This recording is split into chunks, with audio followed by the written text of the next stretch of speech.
বাংলাদেশের অর্থ চুরি করে, দুর্নীতি করে, নিজের ব্যাংক ব্যালেন্স তো করেছে, আত্মীয় স্বজনের করেছে, যখন বাংলাদেশে টাকা পয়সা রাখার কোনো বুদ্ধি নাই, আমেরিকায় গিয়ে বাড়ি কিনেছে, লন্ডনে বাড়ি কিনেছে, কানাডায় বাড়ি কিনেছে, সিঙ্গাপুরে কিনেছে, মালয়েশিয়ায় কিনেছে। যখন তাও টাকা রাখার জায়গা পায়নি, তখন সুইস ব্যাংকে গিয়ে রাখছে। এটা বাংলাদেশের প্রেক্ষাপট। দরিদ্র রাষ্ট্রকে ফতুর করে দিয়েছে এই সমস্ত কুলাঙ্গাররা। বাংলাদেশের গরিব মানুষকে শুষে খাচ্ছে।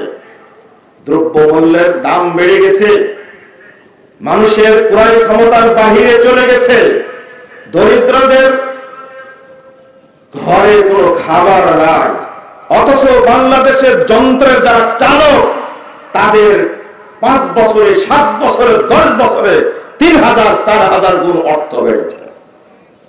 এটা বাংলাদেশের প্রেক্ষাপট।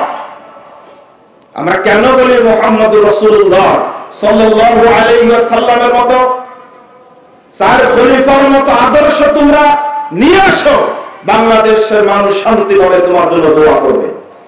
কোন মানুষ বাংলাদেশের চালকদের জন্য দোয়া করে না, সবাই চোর বলে আখ্যায়িত করে। কেন? আল্লাহ রাসূলকে দেখো, আল্লাহ রাসূল কি বলছেন? দোয়া করছেন। আনাস রাদিয়াল্লাহু আনহু বলছেন, আহিব্বুল মাসাকিন, ও ভাই তোমরা মিসকিনদেরকে, দরিদ্রদেরকে ভালোবাসো। কারণ মুহাম্মদুর রাসূলুল্লাহ সাল্লাল্লাহু আলাইহি ওয়াসাল্লাম তিনি বলছেন, আল্লাহুম্মা হিনি মিসকিনান ওয়া আমিত মিসকিনান ওয়াহশুর ফি জুমরাতিল মাসাকিন ইয়াউমাল কিয়ামাহ।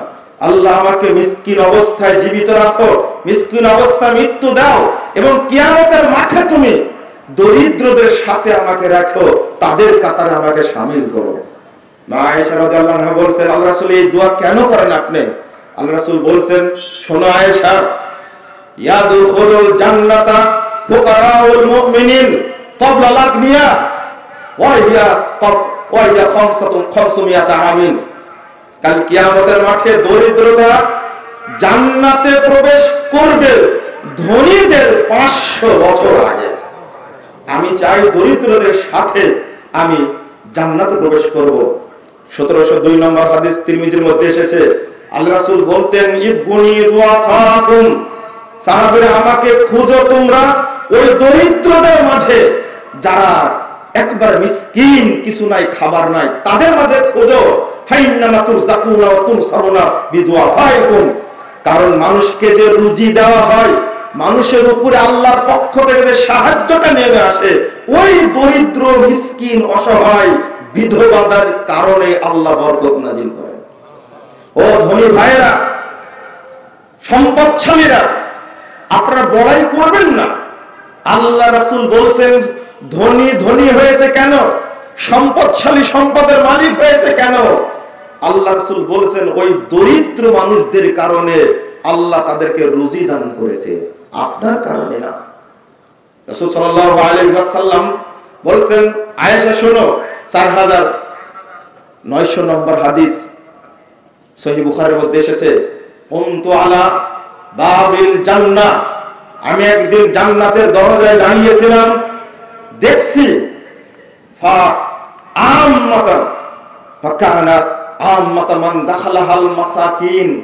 আমি জান্নাতের দরজায় দাঁড়িয়ে থেকে দেখলাম অধিকাংশই যারা জান্নাতে প্রবেশ করছে সবাই হলো দরিদ্র মানুষ।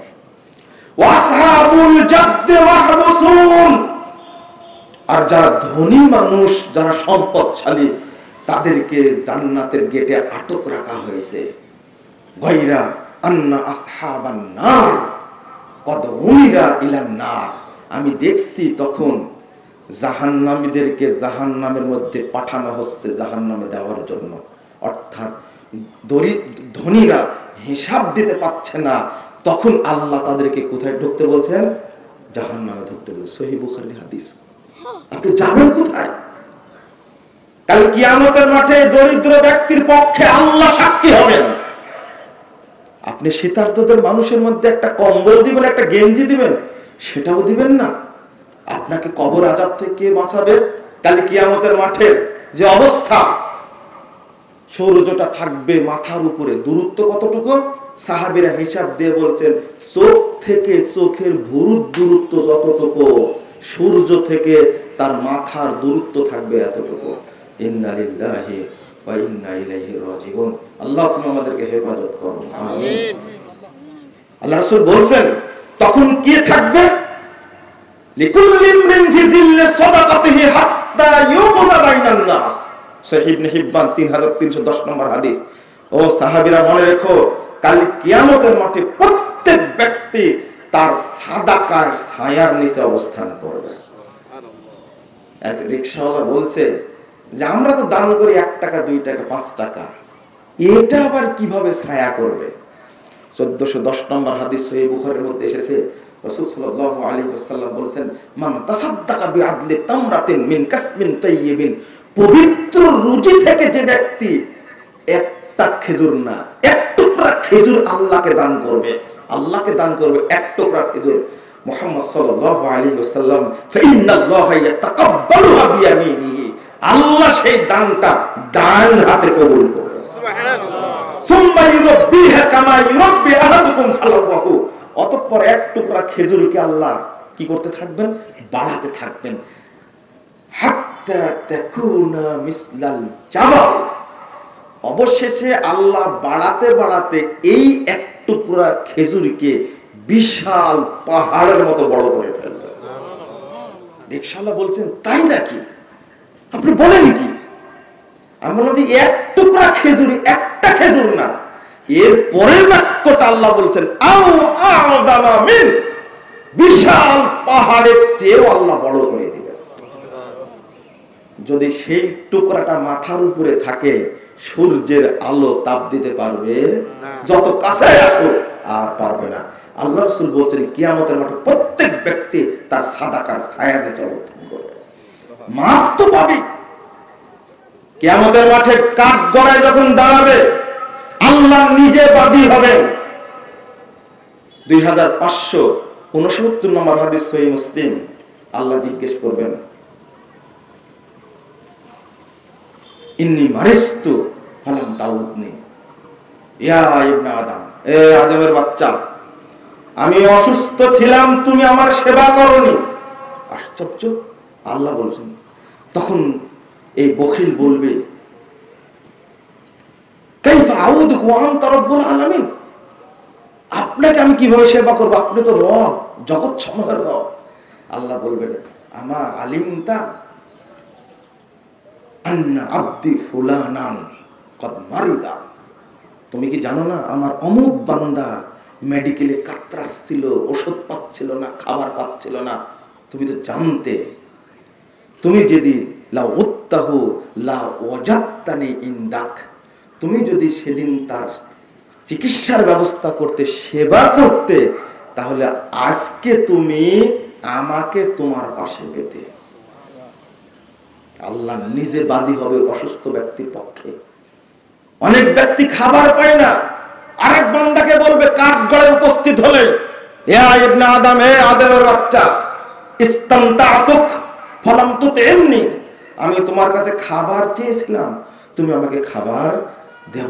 আল্লি আমালু সালিহা ফিমা তারাক, যে আমলটা আমি করিনি ওই আমলটা আমি করব। বখিল হলো মুনাফিক। ও হজ করেছে, ও সিয়াম পালন করেছে, সালাত পড়েছে, সব দোয়া দরুদ সব ইবাদত করেছে, কিন্তু একটা আমল করেনি। লাআল্লি আমালু সালিহা, এই আমল বলতে ইনফাক ফি সাবিলিল্লাহ বা দান খায়রাতের ইবাদতটা সে করেনি। বলছে আমি এটা করব, আল্লাহ তুমি আমাকে একটু সুযোগ দাও, দুনিয়াতে আবার আমাকে পাঠাও। আল্লাহ বলবেন ইন্নাহা কাল্লা, অসম্ভব, ইন্নাহা কালামাতুন হুয়া কাইলুহা, এটা ওর কথার কথা মাত্র, ওকে আমি চিনি না, ওকে যদি আরো 100 বছর বয়স দেওয়া হয়, এই মুনাফিক তবুও আমার পথে খরচ করবে না। সূরা মুনাফিকুন 10 নম্বর আয়াত। আর এই দুইটা আয়াত হলো সূরা মুমিনুন 99 নম্বর আয়াত, 100 নম্বর আয়াত। সূরা মুনাফিকুন 10 নম্বর আয়াতে আল্লাহ বলেছেন ওয়ানফিকু মিম্মা রাযাকনাকুম মিন ক্বাবলি আন ইয়াতি আহাদাকুমুল মাউত, আমি যা দান করেছি তার থেকে তোমরা সাদকা করো। মৃত্যু আসার পূর্বেই, যখন মৃত্যু চলে আসবে, দেখেন চিৎকার করলো, পরে বলছে আল্লাহ দুনিয়াতে ফেরত দাও, আল্লাহ ধমক দিলেন। এরপরে বলছে আল্লাহ ফেরত দিও না আমাকে দুনিয়াতে, লাউলা আখারতানি ইলা আজালিন করিব, আল্লাহ একটু সময় দাও, আল্লাহ একটু। ও চাইবে যে 1 সেকেন্ডকে 60 ভাগ করলে যতটুকু টাইম হয় কতটুকু হয়। লাউলা আখারতানি ইলা আজালিন করিব, আবার করিব শব্দ ব্যবহার করছেন আল্লাহ। একদিকে আখারতানি, আখারায়ু আখেরু মানে সেকেন্ড, করিব শব্দ ব্যবহার করে আল্লাহ আরো সেকেন্ডকে ছোট করে দিয়েছেন। ওই জন্য বললাম একটা সেকেন্ডকে 60 ভাগ করলে কতটুকু হয়, ওই এতটুকু সময় চাই। আল্লাহ তুমি একটু সময় দাও আমাকে, ফাআসসাদদাকা, তাহলে আমি সাদকা করব, ওয়া কুম মিনাস সালিহিন, আমি সৎ বান্দাদের অন্তর্ভুক্ত হয়ে যাব। আল্লাহ সময় দিবেন, সময় দিবেন। আল্লাহ ওয়ালা ইউআখিরুল্লাহু নাফসান ইযা জাআ আজালুহা, সময় চলে এসেছে আর তোমাকে টাইম দেওয়া হবে না। আল্লাহর ধমক দেখেন, লা হাওলা ওয়ালা কুওয়াতা ইল্লা বিল্লাহ। মুনাফিক, সূরা মুনাফিকুনের মধ্যে এসেছে, সব দিতে রাজি। মুনাফিকরা পরামর্শ দেয় ভালো ভালো, পরিকল্পনা দেয় ভালো ভালো, কিন্তু কি দিতে চায় না, পয়সা বের করতে চায় না। কঠিন জিনিস, বখিল, আল্লাহর শত্রু এরা। কিন্তু টাকা পয়সা আছে হাজার হাজার কোটি টাকা, ব্যাংকে এফডিআর করে রাখছে 5,000 কোটি টাকা, আর দেশ থেকে পাচার করেছে 20,000 কোটি টাকা, আর ব্যবসায়ী প্রতিষ্ঠানে লাগা রাখছে অন্তত 50,000 কোটি টাকা। কিন্তু এতিমের জন্য চাইবেন, মসজিদের জন্য চাইবেন, ও টাকা বের করতে পারবে না। ও বলে দিবে আমার অনেক ঋণ, দেওয়ার মতো কোনো ক্ষমতা আমার নাই। আস্তাগফিরুল্লাহ, কত বড় ফাঁকিবাজ। বলে আপনি যাকাত দেন, না যাকাত দেওয়া হয় না তো, আমার ঋণ অনেক, ঋণই পরিশোধ করতে পারি না, যাকাত দেব কি করে। কত বড় বদের বদ আপনি চিন্তা করেন। অথচ ঋণের সাথে যাকাতের কোনো সম্পর্ক নাই। ঋণ ঋণের জায়গায়, যাকাত জাকাতের জায়গায়।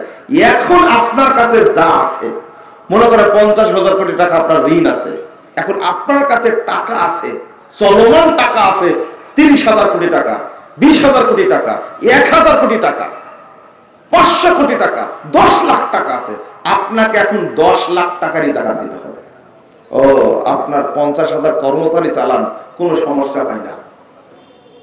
এগুলো অজুহাত, এগুলো হলো মুনাফিক। তবে কাল কিয়ামতের মাঠে ও সবই দিতে চাইবে। কি করতে চাইবে? সবই দিতে চাইবে মুনাফিকের। আচ্ছা বলেন তো, মৃত্যুর সময় মুনাফিক সাদকা দিতে চায় কেন? ও হজ করতে চায় না, সালাত পড়তে চায় না, সিয়াম পালন করতে চায় না, কি দিতে চায়? সাদকা দিতে চায়। কেন? ও সব ইবাদত করেছে, শুধু করেনি কি সাদাকা। 2 নম্বরটা হলো সাদকা দিলে যত তাড়াতাড়ি মৃত্যুর আযাবটা দূর হবে, অন্য কোনো ইবাদত করতে গেলে টাইম পাওয়া যাবে না। আরে সিয়াম পালন করতে হলে সুবহে সাদিক থেকে সূর্য অস্ত পর্যন্ত টাইম লাগে না? আবার হজ করতে হলে 5 দিন টাইম লাগবে। সালাত পড়তে হলেও তাকে রুকু সেজদা করে সালাম ফিরলে একটা করে সালাত হয়, ওই টাইমটা তার কাছে নাই। মৃত্যুর আযাবটা বাঁচার জন্য, এই আযাব থেকে বাঁচার জন্য ও তখন বলে আমি কি করব? সাদকা করব। আল্লাহ তখন সময় দিবেন না, অনেক দেওয়া হয়েছে সময়। আবার কিয়ামতের মাঠে কি বলবে মুনাফিক? লা হাওলা ওয়ালা কুওয়াতা ইল্লা বিল্লাহ। আল্লাহ বলেছে লা ইয়াসআলু হামিমুন হামিমা ইউবাসসারুনাহুম ইয়াওয়াদুল মুজরিমু। আল্লাহ রাব্বুল আলামিন বলেন কাল কিয়ামতের মাঠে এক বন্ধু আরেক বন্ধুর খোঁজ রাখবে না। ও চাইবে যে আমি ইয়াউমাইদিন বানি, আমার সন্তানকে দিয়ে জাহান্নামে দিয়ে আমি বেঁচে যাই। ওয়াসাহিবাতিহি আল্লাতী তুবি ওয়া ফাসিলাতিহি আল্লাতী তুবি। বলছেন আল্লাহ কাল কিয়ামতের মাঠে বদমাশ বলবে যে আমার সন্তানদেরকে তুমি জাহান্নামে দাও, আমাকে বাঁচাও। আমার ভাইদেরকে জাহান্নামে দাও, আমাকে বাঁচাও। আমার স্ত্রীকে জাহান্নামে দাও, এবং আমার যারা আত্মীয় স্বজন আছে, গোষ্ঠীর মানুষ আছে যারা আমাকে আশ্রয় দিত, তাকে জাহান্নামে দাও, আমাকে দাও। এরপরে বলো ওয়ামান ফিল আরদি জামিআ সুম্মা ইউনজি, শুধু তাই না, পৃথিবীতে যত মানুষ আছে আল্লাহ তাদেরকে জাহান্নামে দাও, আমাকে বাঁচাও আল্লাহ। বুঝতে পারেন না, তাই না? পৃথিবীর সমস্ত মানুষকে জাহান্নামে দিতে হবে, এরপরে সে বাঁচতে চাইবে। সুম্মা ইউনজি, তাহলে আল্লাহ বাঁচা দিবেন, তাই না? বাঁচা দিবেন। আল্লাহ বলছেন কাল্লা ইন্নাহা লাযা নাযাতাল লিশশাওয়া তাদ'উ মান আদবার ওয়া তাওয়াল্লা ওয়া জামা ফাওয়া। আল্লাহ বলছেন অসম্ভব। ধমক কয়বার দিলেন? এই দুই আয়াত, তিনটা আয়াতের মধ্যে দেখছেন প্রত্যেকটা জায়গায় মুনাফিককে ধমক, অসম্ভব। ইন্নাহা লাযা, এটা হলো লিলিহান শিকা, নাযাতাল লিশশাওয়া, তোমার শরীরের, তোমার মাথার যত রগ আছে গোস্ত ছিঁড়ে ছিঁড়ে একটা একটা করে খাবে। তুমি দৌড় দিবা, তোমাকে আবার জাপটে ধরবে এই জাহান্নাম। আজকে বাঁচতে চাচ্ছ, তুমি সম্পদ জমা করেছিলে আর এইটাকে সংরক্ষণের ব্যবস্থা করেছিলে, কিন্তু আমার পথে দেওনি। আল্লাহর ভাষা। মুনাফিকদের অবস্থা, ও বাঁচতে পারবে না। এই নিফাকিটা আমাদের সবার মধ্যে আছে। বাংলাদেশের একজন শ্রেষ্ঠ ব্যবসায়ী করোনায় যখন মারা গেল, 18টা এয়ার অ্যাম্বুলেন্স আসছিল তাকে ডাক্তার দেখানোর জন্য, 18টা দেশ থেকে, কিন্তু বাঁচাতে পারেনি। যে ডাক্তার তার কাছে ছিলেন আমাকে বলছেন, ভাই আপনার বক্তব্যের সাথে মিলে গেছে। কেন? বলছেন যে উনি শেষ বেলায় চাচ্ছিলেন আমার এই যন্ত্রণাটা যে ভালো করতে পারবে, আমি জীবনে যা অর্জন করছি সবই দিয়ে দেব। শেষে স্ত্রী পাইনি, সন্তান পাইনি, একাকিত্ব মারা গেছে, বাঁচাতে কেউ পারেনি। এটা দুনিয়ার খবর বললাম, দুনিয়ার খবর, আখিরাতের খবর বলিনি।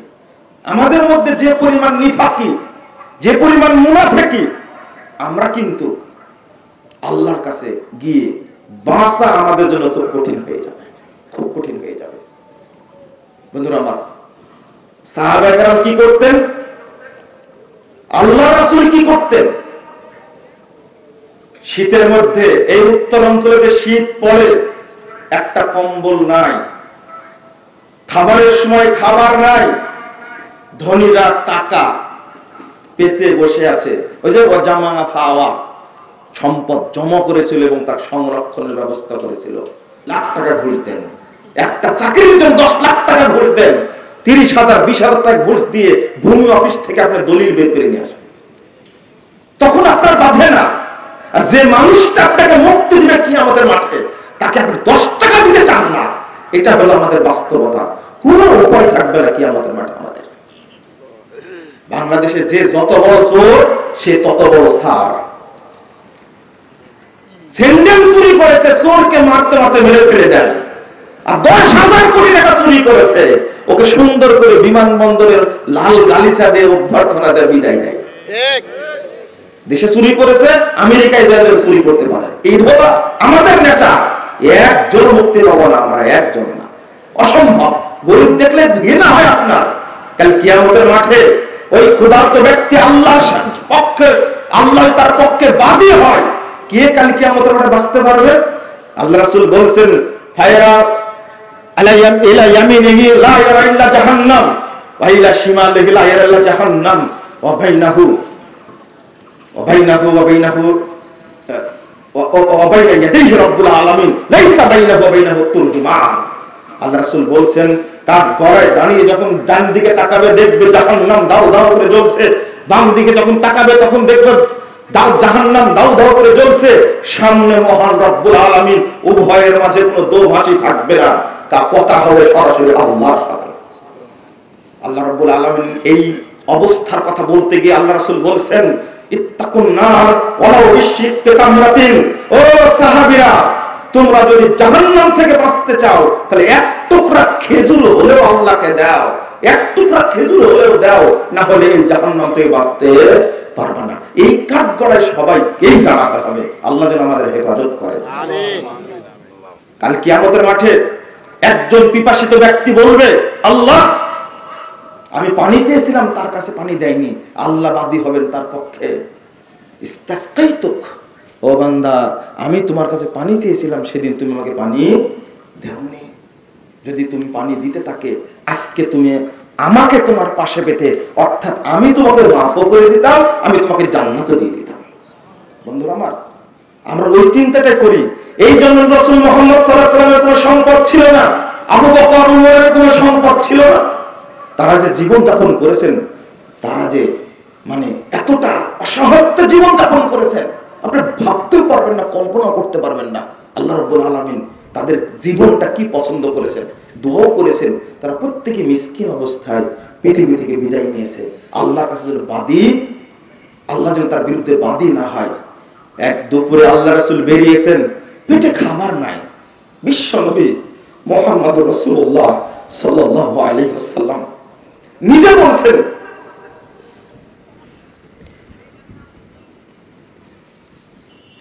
মাইয়াশবাহু ওয়াজারুহু জায়ুন ইনদা যামবি লাইসাল মুমিন। যে ব্যক্তি পেট পুরে খায়, তার পরশি না খেয়ে রাত্রি যাপন করে, ওই ব্যক্তি মুমিন না।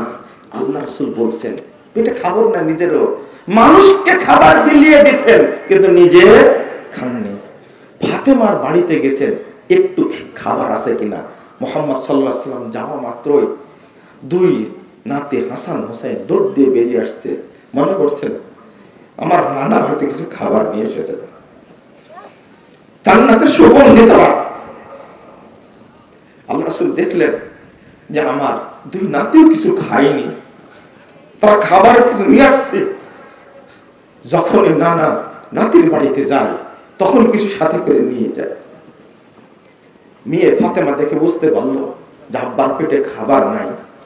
বলছেন আল্লাহ রাসূল, আব্বা এই কিছুক্ষণ আগে একটা মিসকিন আসছিল, আপনার জামাইয়ের জন্য একটা রেখেছিলাম, আপনার জামাইয়ের জন্য একটা খেজুর রেখেছিলাম, সেটাও আমি দিয়ে দিলাম। আল্লাহ রাসূল বেরিয়ে গেলেন। বেরিয়ে যাওয়ার পরে দেখা হলো মানুষের মধ্যে শ্রেষ্ঠ মানুষ আবু বকর রাদিয়াল্লাহু আনহু। দেখতে পেলেন ওমর রাদিয়াল্লাহু আনহু, এই দুইজনের পেটেও খাবার নাই, তারাও বেরিয়েছেন খাদ্যের অভাবে। তীব্র রোদের মধ্যে মুহাম্মদ সাল্লাল্লাহু আলাইহি ওয়াসাল্লাম তাদের চেহারা থেকে বুঝতে পারলেন এদের বাড়িতেও খাবার নাই। অথচ আবু বকর কত বড় সম্পদের মালিক ছিলেন, ওমর রাদিয়াল্লাহু আনহু কত সম্পদের মালিক ছিলেন, সবই বিলিয়ে দিয়েছেন। আনসারী সাহাবীর বাড়ির পাশ দিয়ে যাচ্ছিলেন, তার স্ত্রী দেখতে পেয়েছেন আল্লাহ রাসূল মুখ শুকনা, খাবার নাই। বলছে একটু দেখেন তো আল্লাহ রাসূলকে নিয়ে এসে, তো খাবার নাই, মাত্র দুইটা খেজুর দিয়েছেন। আল্লাহ রাসূল খেজুরটা নিয়ে সরাসরি তার দুই নাতিকে খাওয়াবেন, তার বাড়িতে নিয়ে চলে এসেছেন, নিজে কিন্তু খেতে পারেনি। এটাই হলো আদর্শ, এটাই হলো আদর্শ। নেতারা মানুষের মধ্যে খাবার বিলিয়ে দিয়েছেন। ওমরের মতো লোক, অর্ধজাহানের খলিফা, তিনি গাছের নিচে বিশ্রাম নেন, আর গায়ে পাটির চাটাইয়ের দাগ লেগে থাকে। এটা হলো নেতার আদর্শ। নেতা মানুষকে খাওয়ায়, নিজে না খেয়ে রাত্রি যাপন করেন। কাল কিয়ামতের মাঠে যেন বাঁচতে পারে, এটা তাদের ভয় ছিল। আমাদের মধ্যে ভয়টা তেমন নাই। বন্ধুরা আমার, আমরা দুনিয়াতে বাঁচতে পারবো না, কিয়ামতের মাঠেও বাঁচার কোনো উপায় আমাদের নাই। আল্লাহ যেন আমাদের বুঝার তৌফিক দান করেন। সাহাবা কেরাম বিলিয়ে দিতেন একবার শুধু জান্নাতের জন্য। একজন সাহাবী আবু দাহদা রাদিয়াল্লাহু আনহু, একজন সাহাবী, যদি তার কথা শুধু বলি, একজন সাহাবীকে বললেন তুমি খেজুরের গাছটা দিয়ে দাও, মুসনাদ আহমদের লম্বা হাদিস। বলছে না, এটা বলে শেষ করে দিই। বলছে যে আমি দিব না। এটা আবু দাহদা জানতে পেলেন, বলছে তোমাদের জান্নাত হবে। আবু দাহদা গিয়ে বলছে ভাই তুমি আমাকে গাছটা দিয়ে দাও, এই গাছের বিনিময়ে তোমাকে আমি বাগানটা পুরোটাই দিয়ে দেব। একই বাগানে 600 খেজুরের গাছ, বাড়ি আছে, পানির ঝর্ণা আছে, লেক আছে। এই কথা বলা মাত্রই ওই ব্যক্তি রাজি হয়ে গেছে। আল্লাহ রাসূলকে বলছেন, আল্লাহ রাসূল, আবু দাহদা বলছেন, আল্লাহ রাসূল আমি খেজুরের গাছটা নিয়ে আমি আমার আনসারী ভাইকে দিয়ে দিচ্ছি। তাই নাকি? কত সুন্দর জন্য কাজ করেছো। বাড়িতে এসে বলছে, ইয়া উম্মা দাহদা উখরুজি, তুমি বেরিয়ে যাও বাড়ি থেকে, ইন্নী বিতুহু ইফতাতুহু মিন নাখলাতিন মিনাল জান্নাহ, আমি এই গাছটার বিনিময়ে, এই বাগানটা জান্নাতি খেজুর গাছের বিনিময়ে আমি বাড়িটা বিক্রি করে দিয়েছি। স্ত্রী কত সুন্দর মানুষ। স্ত্রী বলছে, কি বলো রবিহাল ভাই, এত সুন্দর ব্যবসা করেছো, আমরা বাগান দিয়ে দিব, আল্লাহ আমাদেরকে জান্নাতে খেজুর গাছ দিবে? বলছে হ্যাঁ।